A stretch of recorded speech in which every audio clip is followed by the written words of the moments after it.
রমজানে নারীরা উচ্চ আওয়াজে কোরআন তেলাওয়াত করতে পারবেন কিনা?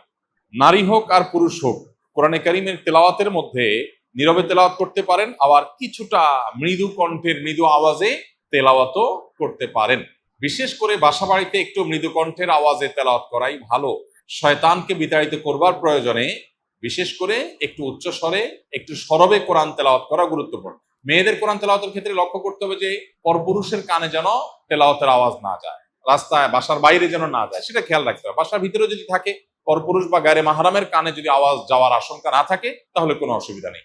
বাসায় বসে সেরকম তেলাওয়াত মা বোনরা করতে পারবেন, এবং সবসময় তাদের একেবারে নীরবেই করতে হবে এমন কোনো বাধ্যবাধকতা নাই, বরং যেটা সরবে করতে পারেন। বিশেষ করে পরিবারের অন্যান্য সদস্যদেরকে কোরআন তেলাওয়াতে উদ্বুদ্ধ করার জন্য যদি একটু আওয়াজ দিয়ে পড়েন, তাতে কোনো অসুবিধা নাই, বরং অনেক ক্ষেত্রে এটা ভালো সন্তানদেরকে অভ্যস্ত করার জন্য। এবং বিশেষ করে আজকাল তো একটু সরবে আওয়াজ কোরআন তেলাওয়াত, এটা বাসাবাড়ি থেকে আমাদের বিভিন্ন জায়গা থেকে এটা উঠে গেছে, এটা করা দরকার। হ্যাঁ, মসজিদে যখন আপনি তেলাওয়াত করবেন বা এমন জায়গায় তেলাওয়াত করবেন যেখানে আরো অনেক মানুষ আছে, সেখানে জোরে তেলাওয়াত করলে অন্যদের ডিস্টার্ব হবে, সেখানে অন্যের ডিস্টার্ব যেন না হয় সেভাবে আপনাকে তেলাওয়াত করতে হবে। নবী করিম সাল্লাল্লাহু আলাইহি ওয়াসাল্লাম মসজিদে নববীতে এক ব্যক্তিকে উচ্চস্বরে কোরআন তেলাওয়াত করতে শুনে বলেছেন যে, তুমি যাকে শোনাতে চাচ্ছ তিনি বধির নন, অর্থাৎ তোমার আওয়াজ যেন অন্য কারো কষ্টের কারণ, ডিস্টার্বের কারণ না হয়। এটা আমাদের খেয়াল রাখতে হবে ইনশাআল্লাহ তাআলা। শবে কদরের নামাজ কত রাকাত? নিয়ত কিভাবে করব? কি কি স্পেশাল আমল আছে? লাইলাতুল কদর বা শবে কদর যেটাকে আমরা বলি, এই লাইলাতুল কদরে দাঁড়িয়ে বেশি বেশি নফল নামাজ পড়বো আমরা। দীর্ঘ রুকু, দীর্ঘ সিজদা, দীর্ঘ কেরাতে, ধীরস্থিরতার সাথে, সৌন্দর্যের সাথে কোরআন তেলাওয়াত বেশি বেশি করা, দোয়া করা, জিকির আজকার করা, আল্লাহ স্মরণ করা, এগুলোর মধ্য দিয়ে আমরা রাতকে কাটাবো। লাইলাতুল কদরে বিশেষ আমল বলতে একটা দোয়াই শুধু হাদিস দ্বারা আমরা জানতে পারি, সেটা হলো নবী করিম সাল্লাল্লাহু আলাইহি সাল্লাম মা আয়েশা রাদিয়াল্লাহু তাআলাকে শিখিয়েছেন যে লাইলাতুল কদর পেলে তিনি যেন এই দোয়া পড়েন, আল্লাহুম্মা ইন্নাকা আফুউন তুহিব্বুল আফওয়া ফা'ফু আন্নী। আল্লাহ, আপনি ক্ষমাশীল, ক্ষমাশীলতাকে আপনি পছন্দ করেন, অতএব আমাকে ক্ষমা করুন। এই দোয়া আমরা বেশি বেশি পড়বো। এর বাইরে লাইলাতুল কদরের বা শবে কদরের আলাদা কোনো নামাজের ফরম্যাট নাই যে এত সংখ্যক রাকাত পড়তে হবে এবং প্রথম রাকাতে অমুক সূরার সাথে অমুক সূরা এতবার, দ্বিতীয় রাকাতে তমুক সূরা এতবার, এরকম কোনো বাধ্যবাধকতা নেই। যে কোনো সূরা দিয়ে অন্য যে কোনো সাধারণ নামাজের মতো করে আমরা লাইলাতুল কদরের নামাজ পড়তে পারি। আর এর জন্য আলাদা কোনো নিয়ত নেই যে নাওয়াইতু আন উসাল্লিয়া সালাত লাইলাতুল কদর বা লাইলাতুল কদর নামাজ পড়ছি, এরকম কোনো আলাদা নিয়ত দরকার নেই। আমি লাইলাতুল কদর পড়ছি, আমার মাথায় আছে, এটুকুই নিয়ত ইনশাআল্লাহ যথেষ্ট হবে, এবং সুন্দরভাবে সালাত আদায় করা, নামাজ পড়াটাই হলো গুরুত্বপূর্ণ। একজন মানুষ ইতিকাফে বসে মোবাইল চালানো, মসজিদের ভিতরে দ্বীন ইসলামের ক্লাস ও মসজিদের ভিতরে ইফতার পার্টিতে অংশগ্রহণ করতে পারবে কিনা, এবং কেউ কোনো কিছু জানতে চাইলে ইতিকাফরত ব্যক্তি উত্তর দিতে পারবে কিনা? উত্তর হলো যে ইতিকাফরত অবস্থায় একান্ত প্রয়োজনীয় কথা বলতে পারবে, কেউ কিছু জানতে চাইলেও সেটার উত্তর দিতে পারবে, কিন্তু মসজিদের মধ্যে মোবাইল টিপাটিপি, যেটা অহেতুক মোবাইল টিপাটিপি করা, সোশ্যাল মিডিয়া ব্রাউজ করে বেড়ানো, আপনার স্ক্রল করে বেড়ানো, এটা অবশ্যই ইতিকাফের যে উদ্দেশ্য সেটাকে ব্যাহত করে, ইতিকাফের যে প্রাণ সেটাকে নষ্ট করে। সেটা করা যাবে না বা সেটা করা উচিত না। যদি কেউ সেটা করেন তাহলে ইতিকাফ ভাঙবে না, কিন্তু ইতিকাফের কোয়ালিটি নষ্ট হয়ে যাবে এবং এটার সওয়াব কমে যাবে। এজন্য অহেতুক মোবাইল টিপি বা অহেতুক গল্প গুজব, আড্ডা, এগুলো দেওয়া যাবে না। তবে প্রয়োজনীয় কথা বলা যাবে, এবং মসজিদের মধ্যে দ্বীনি ইলমের ক্লাস অবশ্যই করা যাবে।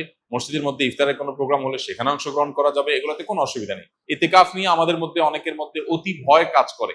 আমরা মনে করি ইতিকাফে বসলে বোবা হয়ে যেতে হয়, কোনো কথা বলা যায় না, এরকম না।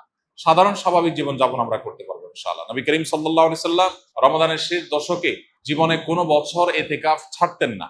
এক বছর তিনি শেষ দশকে ইতিকাফ রেখে ইতিকাফে বসে আবার বের হয়ে যেতে হয়েছে, ইতিকাফ ভেঙে ফেলতে হয়েছে একটা বিশেষ প্রয়োজনে। পরবর্তী বছর তিনি সেই 10 দিন এবং পরের বছরের 10 দিন সহ 20 দিন ইতিকাফ করেছিলেন। এর মানে হলো দ্বিতীয় হিজরিতে রমজানের রোজা ফরজ হওয়ার পর থেকে নিয়ে তার ওয়াফাত পর্যন্ত, দশম হিজরি পর্যন্ত, এই 8 বছর কোনো বছর তিনি ইতিকাফ ছাড়েননি। অথচ আমরা বেশিরভাগ মানুষের জীবনে এক বছরেও ইতিকাফ করা হয়নি। এটা দুর্ভাগ্যজনক বিষয়। যেটা নবীজি জীবনে কখনো ছাড়েননি, কোনো বছর ছাড়েননি, সেটা আমি জীবনে কোনো বছর করিনি। পরম শত্রুর সাথেও তো এরকম বৈপরীত্য হয় না, যেটা আমরা আমাদের নবীজি সাল্লাল্লাহু আলাইহি সাল্লামের সাথে আজ আমাদের কার্যত সেই বৈপরীত্য আমরা করে রেখে দিয়েছি। এজন্য ইতিকাফের দৃঢ় সংকল্প আমাদের করা উচিত। আল্লাহ আমাদের তৌফিক দান করুন।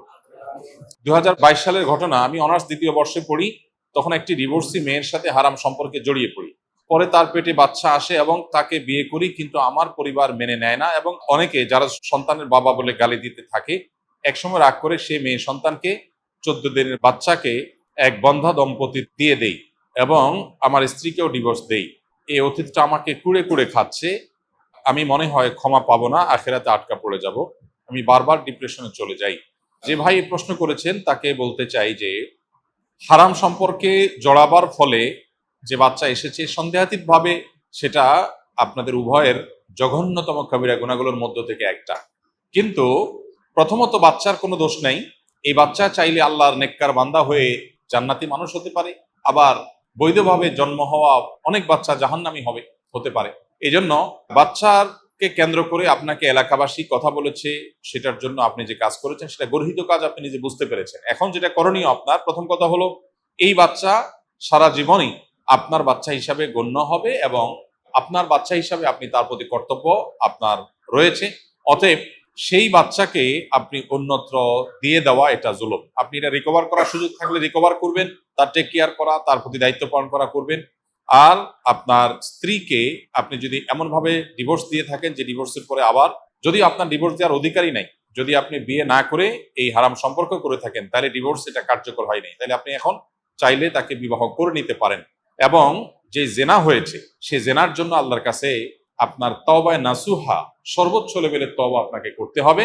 অতিরিক্ত ডিপ্রেশন শয়তান আমাদের মধ্যে সৃষ্টি করে, আমাদেরকে নিরাশ করে দেয়। আল্লাহ বলেছেন ওয়ালা ইয়াইআস মির রাউহিল্লাহি ইল্লাল কওমুল কাফিরুন, আল্লাহর রহমত থেকে কাফির ছাড়া আর কেউ নিরাশ হয় না। অতএব অতিরিক্ত নৈরাশ্য, আশাহত হয়ে যাওয়া, আল্লাহর রহমতের আশা একেবারে ছেড়ে দেওয়া, এটা কিন্তু কুফরি।